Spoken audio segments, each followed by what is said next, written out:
ver.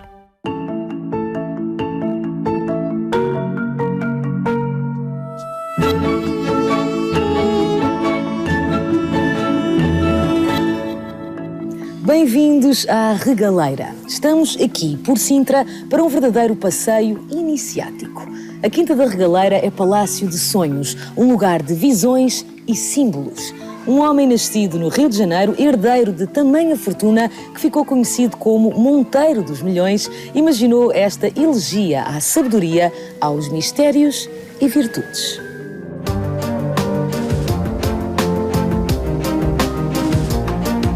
O Castelo dos Mouros e a Serra de Sintra compõem a moldura do lugar onde António Augusto Carvalho Monteiro deu forma às suas paixões pelas visões e símbolos esotéricos.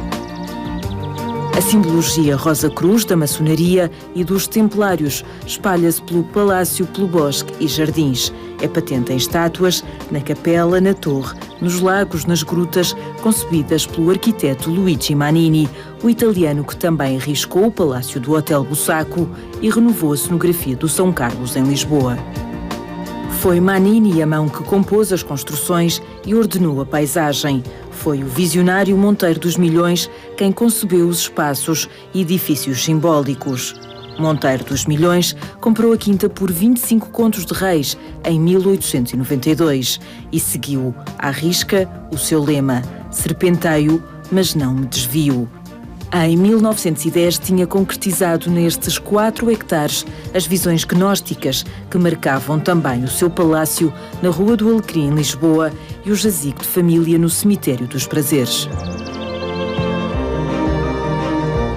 Uma das histórias mais interessantes que nos é relatada pela família tem a ver com a própria chave que abria aqui a porta do Palácio da Quinta da Regaleira.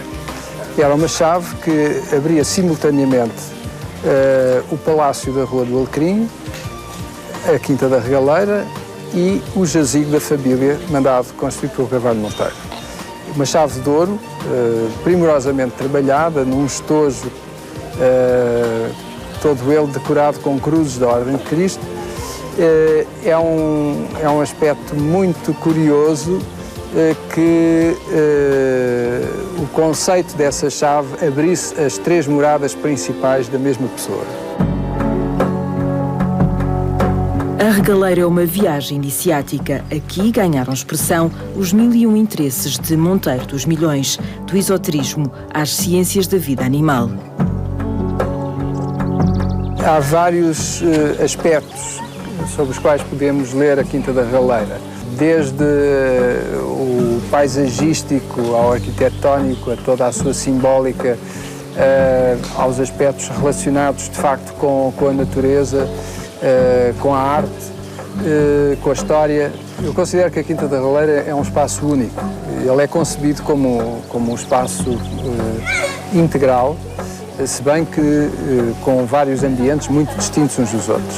E em termos de arquitetura temos o Palácio e a Capela, que são as grandes obras, as grandes joias da arquitetura neste contexto. Quem é que sabe que cruz é aquela? É uma cruz de Cristo, da Ordem de Cristo, não é?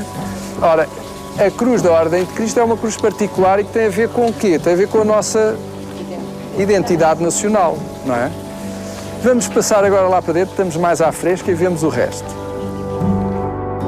Carvalho Monteiro quis inscrever na Quinta da Regaleira a visão de um passado glorioso de Portugal. O estilo neo-manuelino é alusão aos descobrimentos, sempre presente. A evocação ao passado tem também expressão na arte gótica e renascentista, em elementos clássicos que ornamentam cada um dos recantos destes edifícios. Os símbolos primordiais, aqueles que encontramos com maior expressão na Quinta da Regaleira, são a esfera armilar e a cruz de Cristo, que têm a ver com a globalização e têm a ver com o sentido de um império que irmana toda a humanidade sob a égide dessa visão cristã.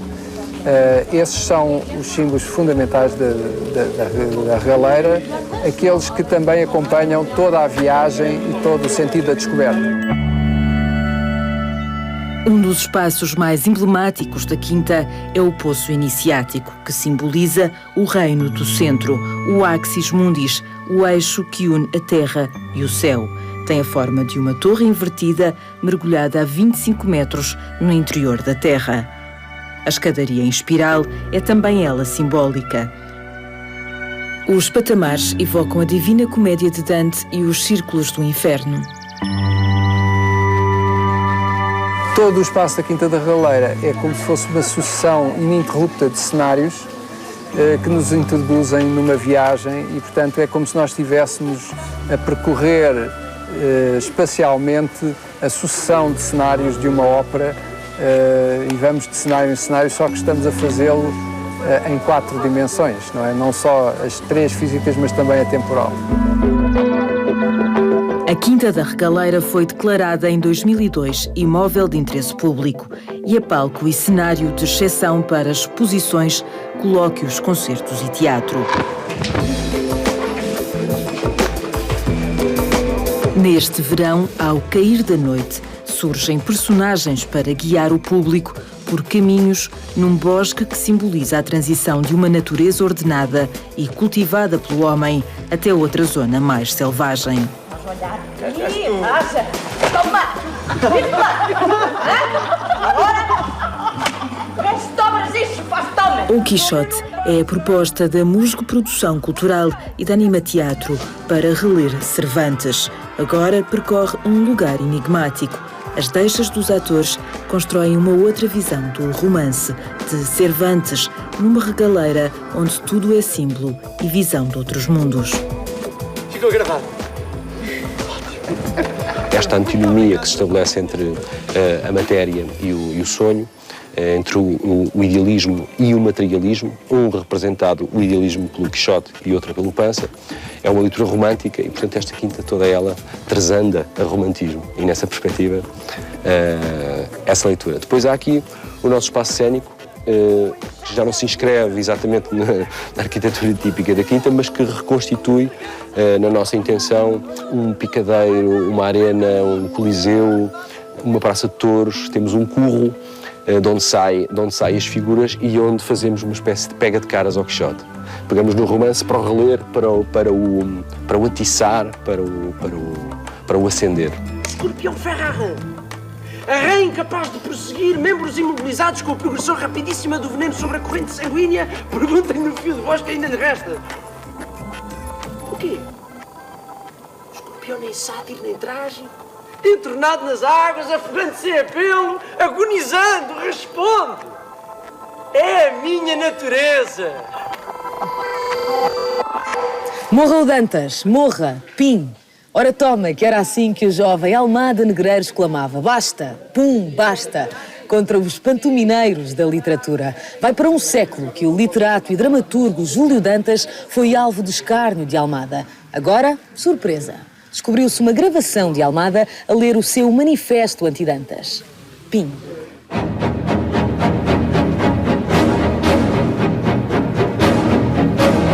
Uma geração que consente deixar-se representar por um Dantas é uma geração que nunca o foi. É um coio de indigentes, de indignos e de cegos. É uma resma de charlatães e de vendidos e só pode parir abaixo de 0. Abaixo a geração. Morra o Dantas, morra. Pim!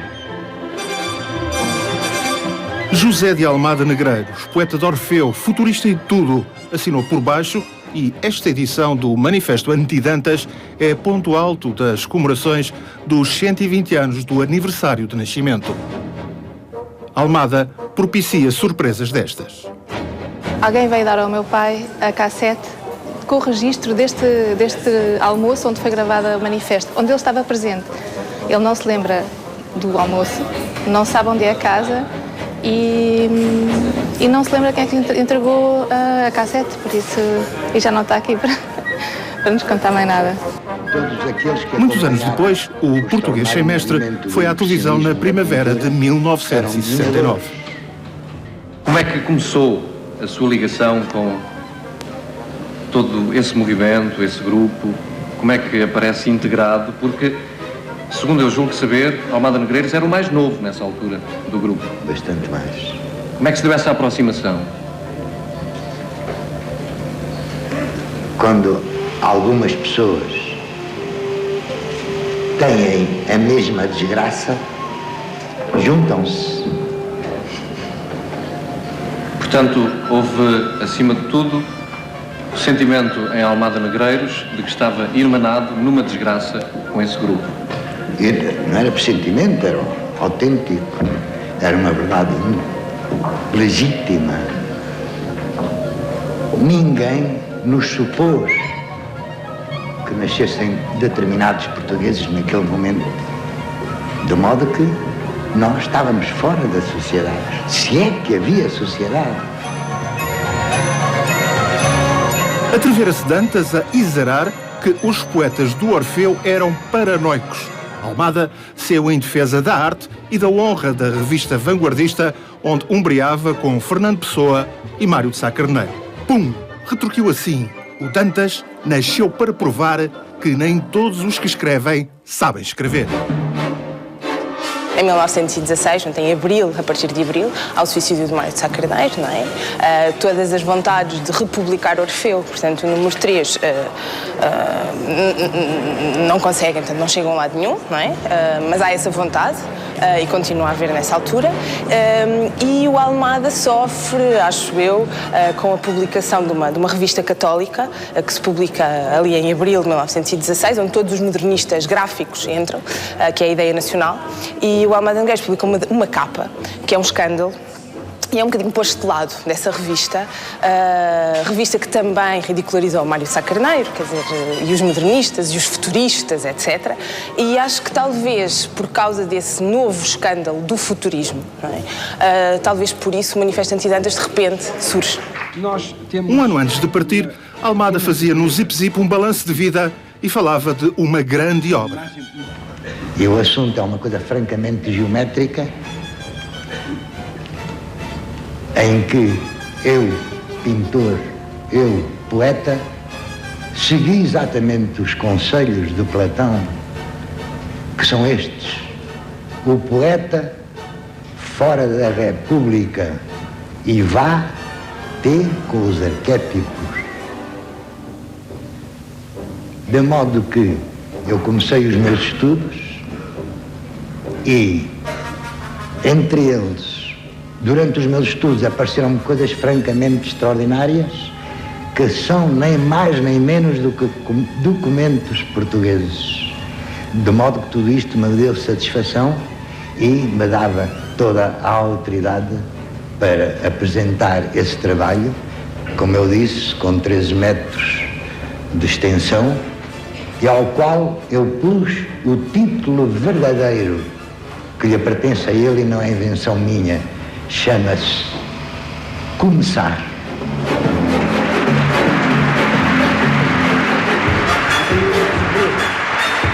Agora, uma neta, arquiteta, seguindo pergaminhos de família, ante este painel, sorri.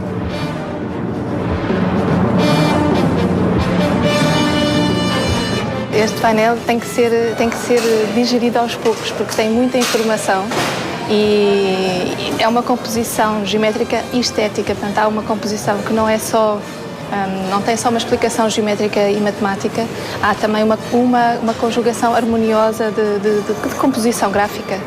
Isto é o fundo, é o culminar da vida dele, do estudo, de onde ele vinha para onde ele foi, que ele começa nestas fases dos manifestos e acaba com o começar. Portanto, eu acho muito emblemático estar aqui com o volume do manifesto na mão e com o painel do começar por trás. No saber dos 77 anos da vida que cumpriu, o geómetra Almada do painel Começar era, afinal, ainda e sempre fiel às aspirações dos seus 20 anos. Portugal, que com todos estes senhores conseguiu a classificação do país mais atrasado da Europa e de todo o mundo, o país mais selvagem de todas as Áfricas, o exílio dos degradados e dos indiferentes, a África reclusa dos europeus, o entulho das desvantagens e dos sobejos. Portugal inteiro há de abrir os olhos um dia, se é que a sua cegueira não é incurável, e então gritará comigo a meu lado a necessidade que Portugal tem de ser qualquer coisa de aciado. Morra ao Dantas, morra, pim! José de Almada Negreiros, poeta de Orfeu, futurista e tudo. Companheiro de Almada foi outro artista de gabarito imenso, Amadeu de Sousa Cardoso. É sob o signo de Amadeu que o Centro de Arte Moderna abre esta semana as comemorações do 30º aniversário. Foi esta a vida de Amadeu, a obra que legou, exposta agora na Gulbenkian. Pintaria uma e mais vezes Manhufe, a quinta onde nasceu em 1887. Filho de vinheteiros ricos de Amarante, bem cedo seguiu a vocação. Partiu em 1905 para estudar na Real Academia de Belas Artes. A boêmia lisboeta seria marcante, mas o que mais importava a Amadeu eram as férias de verão, em Espinho. Por lá fez amizades para toda a vida. Em Espinho, conheceu o seu confidente mais próximo, o escritor Manuel Laranjeira. Em novembro de 1906, aos 19 anos, parte para Paris. Queria estudar arquitetura, mas perde-se pela pintura, a escultura. De ateliê em ateliê, publica caricaturas e ensaia as primeiras aguarelas. Dá-se com os artistas portugueses de Paris. Conhece uma jovem, Lucy Pessetto, a paixão da sua vida. Em 1910, a Ilustração Portuguesa publica uma caricatura de Amadeu, de duas artistas famosas, as irmãs Xuxa. Mas Amadeu já rumava por outros mares. O pintor italiano, Amedeo Modigliani, o escultor romeno, Constantino Brancusi, fazem parte do círculo de cumplicidades. Amadeu gira nas vanguardas artísticas. Volta de férias a Manhufe, onde recebe com desagrado a proclamação da República. Amadeu é monárquico convicto. Em novembro, retorna a Paris e no verão de 1911 participa pela primeira vez numa grande exposição na capital francesa. Gaulos é um dos 6 quadros que apresenta. Uma paisagem dessa fase revela aproximações impressionistas. Em 1910 e 11, Amadeu envereda por pesquisas gráficas, desenhos estilizados cheios de motivos decorativos. Amadeu apreciará a novidade dos bailados russos da companhia de Sergei Diaghilev e é grande a influência do amigo Modigliani. A originalidade de Amadeu vai ainda transfigurando em jogos de preto e branco o que ia conhecendo de artes não europeias. Ilustra um conto do romancista francês Gustave Flaubert, A Lenda de São Julião Hospitaleiro, e noutros quadros sobressai a influência dos pintores medievais da Flandres. É convidado a participar na primeira grande exposição de arte europeia nos Estados Unidos, o Armory Show de 1913, em Chicago e Boston. Passa o verão de 13 em Manhufe e experimenta novos conceitos de espaço e volumetria. A cozinha de Manhufe. Os elementos modificam-se em sucessão. Ainda em 13, Procissão Corpus Christi, o gosto decorativo de Amadeu com as novas tendências. Expõe em Paris e em Berlim. Nunca chegou a entrar na Academia de Belas Artes de Paris, mas é um dos artistas que contam em Montparnasse. O cubismo de Picasso e Braque deixa marcas. Os Cavaleiros é um exemplo. Mas Amadeu ensaia também outras formas de pintura abstrata. Nesses anos de 13 e 14, o pintor de Manhufe aventura-se ainda nas técnicas expressionistas. No verão de 14, está em Portugal, onde se vê obrigado a ficar por causa da guerra que rebenta em agosto. Casa no Porto com Lucy. Em exposições no Porto e em Lisboa, em 1916, é apresentado como um futurista. Almada Negreiros, pintor, poeta, romancista, provocador, declara Amadeu a primeira descoberta de Portugal na Europa do século XX. As exposições desagradam à maioria. Amadeu é só para uns quantos. Almada dedica-lhe o livro K4 quadrado azul. Recolhe-se Amadeu à quinta paterna. Mantém o contacto com um casal amigo, os Delaunay, pintores franceses refugiados em Vila do Conde. Parto da Viola é uma das grandes obras de Amadeu. Data de 1916, altura em que refunda as experiências anteriores, no ateliê da Manhufe. Os pincéis caíram bruscamente 2 anos depois. O surto de gripe espanhola varou Amadeu quando se encontrava em Espinho. O artista de todas as vanguardas, o maior dos pintores modernos portugueses, morreu a 25 de outubro de 1918. Tinha 30 anos. Há muitos lugares encantados aqui pelos jardins da Quinta da Regaleira. Quando menos se espera, irrompem baratas que falam, surgem espantalhos que dançam e crescem narizes aos mentirosos. É sexta-feira, yeah! Eu vim viver para a Regaleira, yeah! Então e as palmas, pessoal? Obrigada. A barata que veio passar o fim de semana para a Quinta da Regaleira e se infiltrou numa horta conduz o público por uma peça de teatro onde os princípios da agricultura naturalista e o humor semeiam boa disposição. Para já aí, barata. Dá-me a volta e sai. Aqui não entra ninguém. Aqui já dei uma volta inteira, espantalho. O Moriumos é uma peça que é guiada por uma barata. A barata não tem nada a ver com a horta, mas a barata veio da cidade, é um elemento urbano. Perdeu o emprego, veio para o campo e arranjou aqui este emprego e tem toda uma maneira de estar muito urbana. Portanto, ela realmente cria uma ligação muito forte entre ela e as crianças identificam-se muito com a barata. Ela é realmente quem faz aqui quase todo, o lado humorístico, porque ela está sempre a destabilizar e através desta destabilização nós conseguimos realmente transmitir a informação que nós queremos transmitir e as crianças vão se divertindo.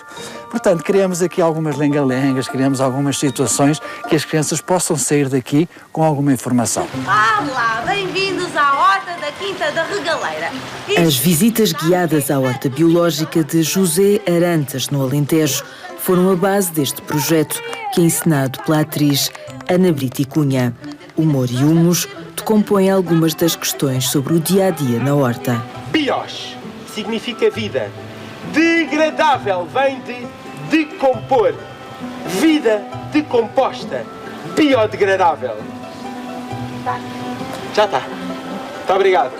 Enquanto que o hortelão tenta orquestrar os seres vivos desta horta, do outro lado da quinta há uma fada azul pronta a afinar os desejos de um menino de madeira.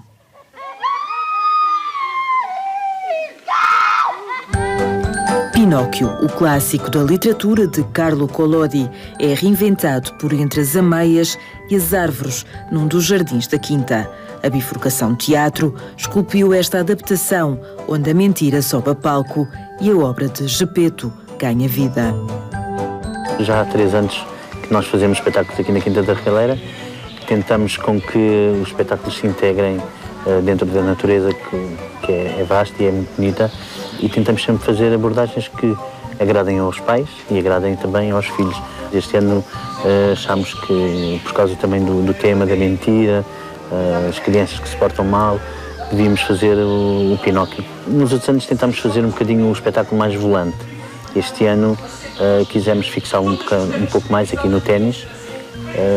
Não estamos a utilizar muito a natureza porque é sempre um recurso já batido, digamos, e por isso mesmo viramos o palco mais para o lado da vila e não para o lado da gruta que está atrás do público, para não estar, porque por vezes o cenário natural é tão bonito que nós perdemos um bocadinho o que é que estamos a ver.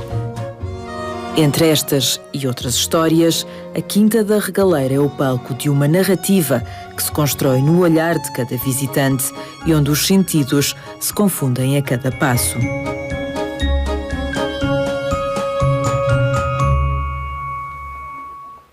O título é desconcertante. Casa, o cultivo de flores de plástico. É a estreia de Afonso Cruz no teatro. Passou pelo cinema de animação e pela ilustração. Escreveu muita ficção e agora põe em cena gente sem casa, nem maneira de merecer a atenção dos outros. Eu tinha uma amiga que entrou para a igreja adventista só para emagrecer. 4 sem-abrigo partilham um beco de uma cidade e falam de 2 vidas. A passada, com casa, e a de agora, na rua sem saída. São personagens que a todo momento representam mais de 2.000 pessoas que vivem nas ruas de Lisboa. A encenadora Ruth Rocha escolheu este tema para fazer teatro e escolheu o autor Afonso Cruz. Juntos, começaram por pôr ouvidos à escuta dos desabafos de quem mora nas ruas da cidade. Os seus passados, se sentem bem, qual é a sua história neste momento, se tentam voltar a uma vida mais normal, entre aspas, ou se, por simplesmente, se acomodaram, ou se, pelo contrário, até gostam de viver na rua. Acho que existem todas as hipóteses e estas 4 personagens também são isso mesmo, porque cada uma também tem uma vivência muito diferente daquilo que é estar na rua. Muitos deles começaram a dizer que têm fome de palavras. Quando lhes serviam a refeição, que eles tinham fome, mas de palavras. E isso foi o nosso ponto de partida. Afonso Cruz é um contador de histórias habituado aos desenhos, animados ou ilustrados, mas também à escrita, com uma dezena de livros publicados. Está a estrear-se no teatro com esta peça, Casa, o cultivo de flores de plástico. A linha que separa o demónio de um santo é muito pequena. Como nós, Barçado percebe, como nós. O título reflete a sensação que um sem-abrigo tem ao fazer o balanço da vida que levava antes de ir parar à rua. Sente que viviam de um modo bastante artificial, que não se preocupavam com algumas coisas que são absolutamente essenciais e, portanto, em certa medida, acumulavam plástico, acumulavam coisas artificiais e regavam-nas e, portanto, criavam-nas, cultivavam-nas e que quando se vê na rua, de repente, vêm-se sem nada e, portanto, também acabam por pensar de maneira diferente e valorizar outro tipo de coisas. O número de sem-abrigo está a aumentar. Não cabe nesta sala da Escola de Mulheres Clube da Estefânia, em Lisboa. O espaço cênico, porém, sugere a mesma realidade com a movimentação das personagens fora do palco. Os personagens andam por estes caminhos, tal como andam nas ruas, e cruzam-se connosco. E são invisíveis nas ruas para nós, mas aqui, neste tempo de espetáculo, elas vão ser visíveis e vão conversar connosco. Casa, o cultivo de flores de plástico. A peça está em cena até dia 28 e em livro, numa edição limitada de 1000 exemplares. Uma das grandes vozes de Cabo Verde, Adriano Gonçalves, Bana de Seu no Minho, faleceu aos 81 anos em Lisboa. Notícia triste do passado fim de semana, mas estamos aqui para evocar com alegria o cantor de São Vicente. Bana levou mornas e coladeiras a conquistar novos mundos. Abriu caminho, deixou discípulos. Tcheca é um deles e encontrámo-lo a ensaiar para espetáculos em Portugal.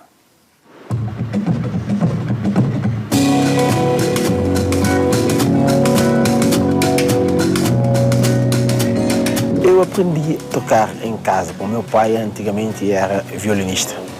Então foi obrigado a aprender a tocar guitarra e cavaquinho, porque o meu pai na altura tinha necessidade de músico. Então que eu era obrigado a aprender mesmo. Foi um bocado duro. Não havia corda, eu apanhava a corda dos cabo de aço, então tinha de despernar e depois metia na árvore para esticar. Então essa escola foi muito importante, foi isso que é a minha base. Eu nunca estudei música. Tcheca nunca se separa da sua guitarra. Este músico cabo-verdiano, nascido numa aldeia na ilha de Santiago, é ainda autor, compositor e intérprete de todas as suas músicas. Dor de Mar é o mais recente trabalho do músico e é com esta dor, envolvida num crioulo rouco e doce, que ele sobe aos palcos em Portugal. Quer convidar o público a mergulhar no seu mar de sons. Eu dediquei esse disco à proteção ambiental. Sobretudo também na Ilha de Santiago há muita apanha de areia, há muita planta que já não tem proteção da areia, que já estão a desaparecer. Há muitos casos. Então isso também, a minha preocupação é mostrar isso através da música. É algo que eu decidi fazer o meu próprio arranjo usei alguns tipos de instrumentos que no outro disco que não tinha, como contrabaixo, acordeão e entre outros. E isso para dar uma diversidade também, uma nova roupagem a esse projeto.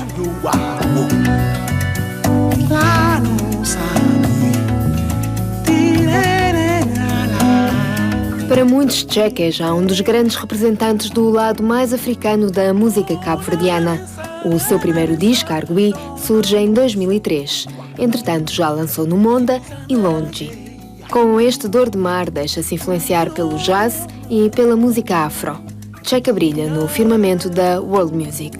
Eu envolvi mais e faço praticamente tudo. Em termos de direção musical, em termos de concepção de letra e música e tudo. Então, claro que há muita participação dos músicos que vivem na França, que vivem na Cabo Verde também. A experiência deles foi muito importante para esse disco ter esse tipo de sonorização e esse tipo de qualidade.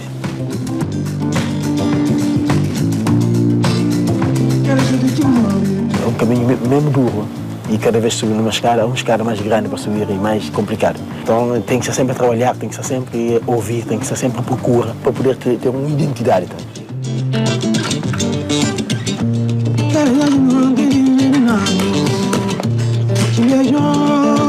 Quase com 40 anos, Tchek é um dos herdeiros do legado dos mestres da música tradicional cabo-verdiana. Cresceu a ouvir as mornas, as coladeiras e o funaná de Bana e Cesária Évora. Perdendo a Bana e perdendo a Cesária é uma grande perda, claro, que eles são uma pessoa que abriram a porta da música cabo-verdiana. Só o pai da música, Bana, por exemplo, e a Cesária é a mãe da música cabo-verdiana. E graças a eles que nós temos uma oportunidade de mostrar a nova música e o outro projeto.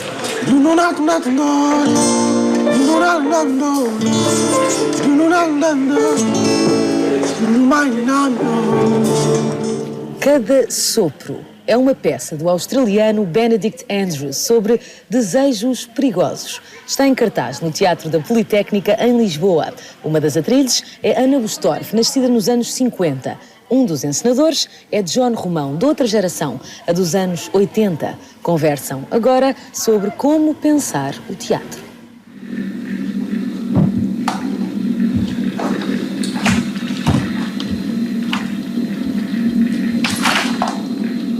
Quase nunca te vejo. Estou cá todos os dias, menos à segunda. Sabes o que eu quero dizer? A sós. Temos um ao lado. O teatro é sempre um espaço de confrontação, não é, com o espectador.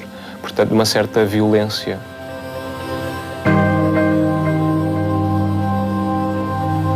Quando tu vais ao teatro, quando decides ir ao teatro, vais correr riscos. Vais ver e vais ver-te, sobretudo, não é?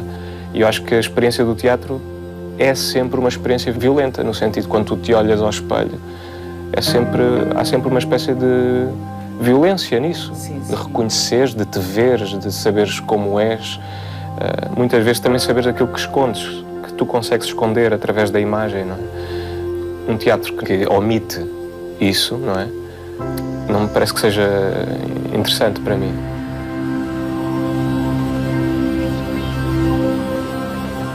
O que é que tu achaste quando eu te convidei para fazer este papel, esta peça? O que é que...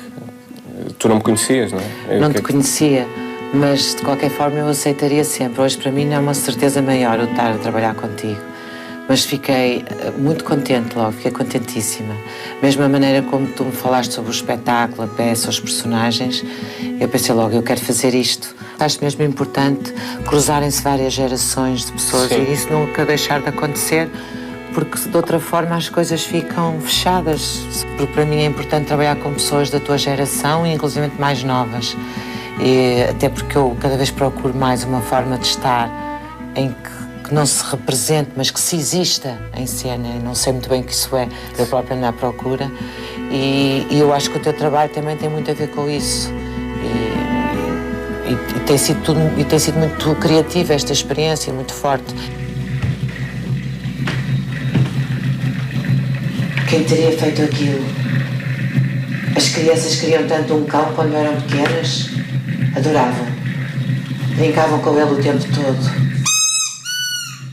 Por que é que escolheste este texto? Foi o Paulo que me convidou, aliás, o Paulo que me propôs, mandou-me o texto. Às vezes o Paulo conhece muito e não faço ideia o que é que está a acontecer do outro lado do mundo, na Austrália. E ele propôs-me basicamente este texto e eu fiquei mesmo muito abalado. Já há muito tempo que um texto não me deixava assim tão abalado, chocado mesmo, no bom sentido, sabes? Porque remeti logo para Pasolini e tinha pensado também, como tu sabes, este ano e no próximo, fazer uma espécie de ciclo de Pasolini. E de repente este texto do Cada Sopro era assim mesmo a cereja em cima do bolo. E porque precisamente era um dramaturgo que eu não conhecia. Estou habituado a um trabalho mais, como tu sabes, mais de criação original, ou seja, trabalho com dramaturgos, como fiz com o Paulo Castro, quando fizemos o Massacre em 2011, foi ele que escreveu, éramos os dois fomos os dois que criámos o espetáculo e que interpretávamos. Ou que trabalho com o Micael de Oliveira, que também escreveu bastante para alguns espetáculos. Mas estou sempre a tentar... tenho uma escola mais criativa, por assim dizer, também devido ao Rodrigo Garcia, com quem trabalho. Sou bastante influenciado por essa forma diferente de trabalhar, que não é tão comum, se calhar, na tua geração, não é? Sim. Acho engraçado o teu percurso e há coisas que eu não fazia ideia. As experiências mais radicais que tu chegaste a fazer em teatro, que acho que há muita gente, pelo menos da minha geração, não faz ideia, porque tu não tens feito tanto teatro em Lisboa. Pois não. E nem tanto teatro mais experimental. Porquê é que tu paraste? Foi uma decisão tua que deixaste de fazer esse tipo de trabalho? Não, foi mesmo a minha própria vida que tem sido sempre um bocado estranha e inconstante em termos de trabalho. Eu tenho um percurso que umas vezes me correu bem, outras vezes nem por isso. E sempre fiz de tudo. E eu acho que isso também é muito importante. Quer dizer, eu desde Malucos do Riso, que já te tinha dito, coisa que fiz, eu não tenho que me envergonhar disso. E são tudo experiências que eu tive até hoje, que me têm ajudado imenso. E, portanto, não foi uma opção não fazer teatro, porque realmente é o que eu gosto muito mesmo de fazer, teatro e depois cinema.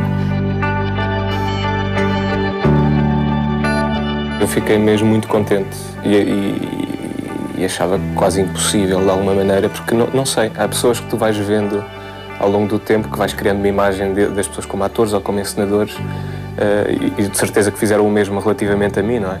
Há sempre aquela coisa de quando, cá em Portugal, quando começas a encenar, és ator, começas a encenar, deixas de ser ator, naturalmente. Quer dizer, é impensável falar disso na Alemanha, por exemplo, ou em França. Os atores, encenadores, continuam o seu trabalho com diferentes pessoas, etc. Mas achei que quase, será que a Ana, porque tu... Quer dizer, eu conheço-te, eu ainda estava quase de Xuxa, já te via quase a ver coisas, mas fiquei mesmo muito contente e estou a adorar. Ainda bem, não vamos ficar por aqui. Espero bem que não. Aposto em que vamos encontrar sempre pelos dele por aqui. Devias ir para dentro, Lídia. Aqui não é seguro.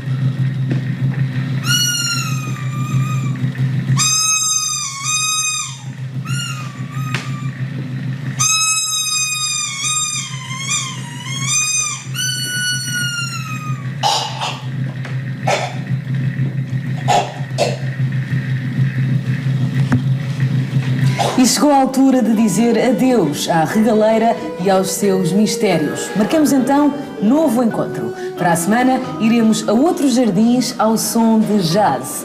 Junto ao Muro de Berlim contemplaremos uma tragédia. Numa hora feliz, vamos espreitar o futuro que está a ser sonhado por crianças. Muito obrigada por terem estado connosco. Nós estamos de volta amanhã, à hora de sempre, aqui na RTP2.